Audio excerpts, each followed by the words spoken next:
जमाने में एक राजा कपिल नाम का व्यक्ति था। वो राजपाट घर द्वार छोड़कर भगवान बुद्ध के सानिध्य में ध्यान किया करता था। लेकिन ध्यान से जब उठता था तो कहता था आह सुख ऐसे बोला करता था। तो भगवान बुद्ध तो सब जानते थे, बाकी और सब भिक्षुओं के मन में होता था कि राजपाट के सुखों को छोड़ करके आया है, कहीं उसी को याद करके तो नहीं आगे भरते रहता है। तो शिकायत किया, भगवान ने कहा चलो पूछते हैं। कहा राजन आप भी बार बार ध्यान से उठने के बाद कहते हैं आसु। तो क्या पुराने राजपाट के सुखों को याद करके आप तरसते रहते हैं? उनके हाथ जुड़ गए और कहा कि महाराज आप तो अंतर्यामी हैं,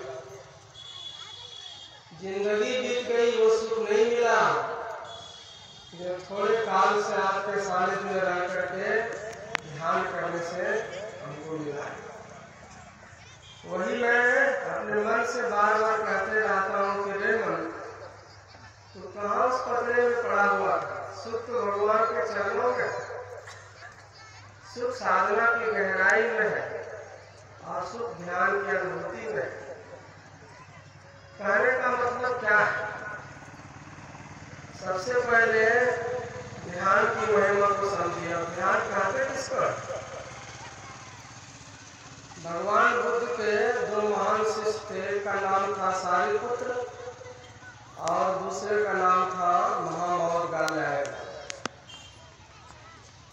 सारिपुत्र का काम था ध्यान करवाना भिक्षुओं को बिठाकर, और महामौर कल्याण का काम था धर्म प्रचार करना। दोनों ही मित्र थे और राजगीर के बगल में नालंदा शहर है, वहीं के रहने वाले। जब दोनों को वैराग हुआ तो गुरु की तलाश में निकला। कहा जब भी साधु बनेंगे तो एक साथ ही बनेंगे।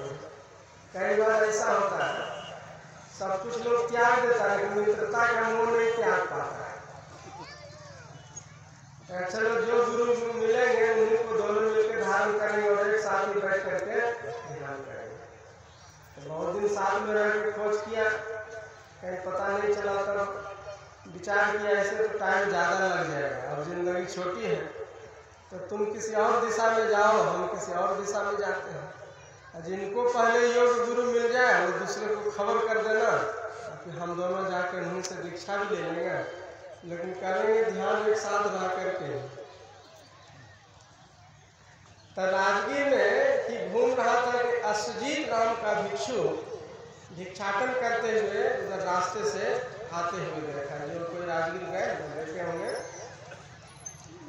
वहाँ गर्म पानी का झरना है, ब्रह्म कुंड उसका बोलते हैं। तो उसी के आसपास वो अश्वजीत नाम का महान ध्यानी भिक्षु था। जब वो चलता था तो ध्यान की झलक मिलती थी, जब वो उठता था, जब वो बैठता था, जब वो पात्र को भी पकड़ता था ना तो बड़ा ध्यान से पकड़ता, होश संभाल कर, एक एक कदम भी वो ध्यान से उठाता। ध्यानी आदमी के ही लक्षण है, जिस काम को करेगा अत्यंत ध्यान पूर्वक। तो सारिपुत्र की दृष्टि पड़ गई, गौर से देखा, ये तो कर्म संस्कारी नहीं तो कई जन्मों संस्कार तो इसमें पहले से छुपा हुआ है। भगवान बुद्ध का महान शिष्य बनना साधारण बात तो नहीं है, लेकिन अभी शुरुआती दौर में अभी गुरु धारण करना, लेकिन परख लिया उसको। कई अजीब आदमी, एक तो साधारण आदमी नहीं है, दीक्षा मांगते हुए दिख रहा, लेकिन महान ध्यानी व्यक्ति। इसके चलने में, इसके बोलने में, इसके भिक्षा पात्र के उठाने में, इनके एक एक कदम में ध्यान की झलक मिल रही। तो मेरा उद्धार हो जाएगा, मुझे पूर्ण गुरु लगता है मिल गया। दौड़ के गया, चरणों में साष्टांग प्रणाम किया और कहा कि महाराज आप मुझे अपना शिष्य बनाइए और मैं आपको गुरु धारण करना चाहता हूँ। तब सीत ने कहा कि क्यों? कैसी है कि आपके संपूर्ण व्यक्तित्व से ध्यान की झलक हमें मिल रही थी, अभी मैं दूर से ही मैं आपको देख रहा था। तब सुजीत ने सोचा कि ध्यानी आदमी को जो एक झलक में परख ले वो भी कम ध्यानी आदमी नहीं है। ये सारे पुत्र को साधारण आदमी नहीं लग रहा है। कहा तो एक काम करते हैं, अभी तो आप मैंने जो मुझमें पाया तो पाया ही है, मैं उससे भी ज़्यादा पावरफुल व्यक्ति जो मेरे महान गुरु हैं, मैं आप जैसे संस्कारी व्यक्ति को दीक्षित नहीं कर सकता, मैं अपने महान गुरु के पास आपको ले चलता हूँ। तो भगवान बुद्ध के पास ले गया और वहीं पर उनको दीक्षित कराया और बाद में महामहोत गार्लैंड भी आकर के दीक्षित हुए। तो कहने का मतलब क्या? ध्यान को ठीक से समझिए और अच्छे जानकार गुरु से युक्ति लेकर के साधना कीजिए, तब उद्धार होगा। नहीं तो बार बार भटकते रहिएगा। संत पलटू साहब के वचन में आया है, लाखों मौनी फिरे लाखों बागंबरी, उर्दमुखी और नखी लाखों लोह लंगरी, लाखों जल में पड़े धूल को छानते, अरे हारे पलटू जामे राजी राम को नहीं जाने।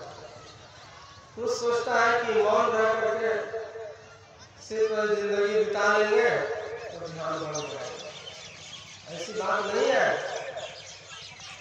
भगवान बुद्ध का एक श्रद्धालु था,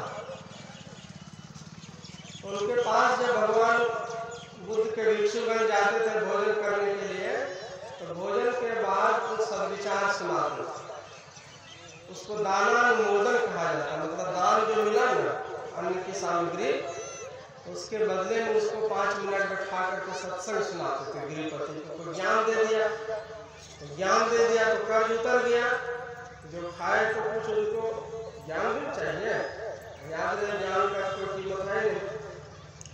और सब मत के जो भिक्षु लोग आते थे और चुपचाप खाया और हाथ मुंह धो करके चलते बंद कर।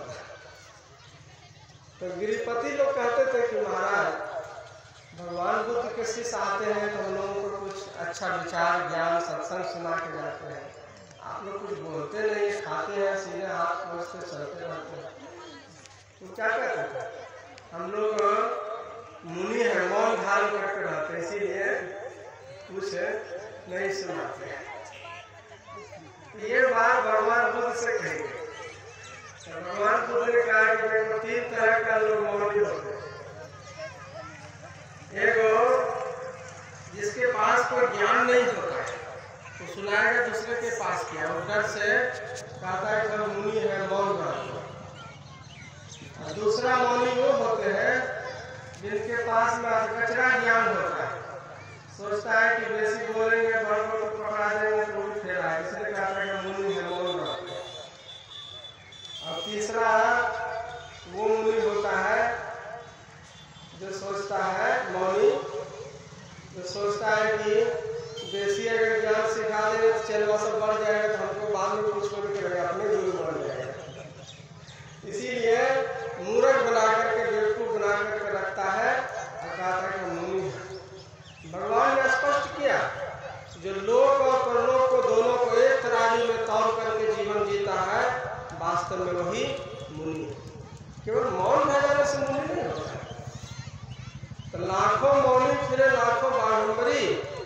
कुछ लोग सोचते हैं बाघ की छाल पर बैठ जाएंगे ध्यान करने के लिए तो मेरा ध्यान बन जाएगा, कोई जरूरी नहीं है। असली ध्यान नहीं करेगा, साधक ध्यान करेगा। और तो ऐसे ही जीव हत्या होकर प्राप्त होता है बाघ का छाल। तो कुछ लोग सोचते हैं खड़ेश्वरी महाराज जल में एक पैर खड़ा रहने से भगवान मिल जाएगा, परंतु साहब कहते हैं लाखों जल में पड़े धूल को छानते, अरे हारे परंतु जामे राजी राम को नहीं जाने। गुरु से युक्ति नहीं लीजिएगा, मनमानी ढंग से कीजिएगा तो हो जाएगा, कभी नहीं होगा। एक कथा है योग वासिष्ठ में एक राजा सिकंदर नाम का व्यक्ति था। और गया था जंगल तपस्या करने। पत्नी ने बहुत समझाया, कहा देखिए अगर ध्यान करना चाहते हैं तो गुरु से युक्ति लेकर के ध्यान कीजिए। कहा कि नहीं, अगर ध्यान करना है तो किसी से क्या मतलब, सीधे जंगल चले जाए। 1 साल बीता, कुछ नहीं हासिल हुआ। तो पत्नी गई देवता का रूप धारण करके उनको ज्ञान देने के लिए जंगल में। पहचान नहीं सका, हाथ जोड़ करके प्रणाम किया, कहा देव कैसे आना हो। तो देवता बनी हुई पत्नी ने कहा कि राजन आप जो 1 साल से यहाँ घर परिवार सब कुछ त्याग करके ध्यान कर रहे हैं, शांति मिल गई। कहा शांति तो नहीं मिली। कहा तो त्याग कीजिए। वो सोचा क्या त्याग करें।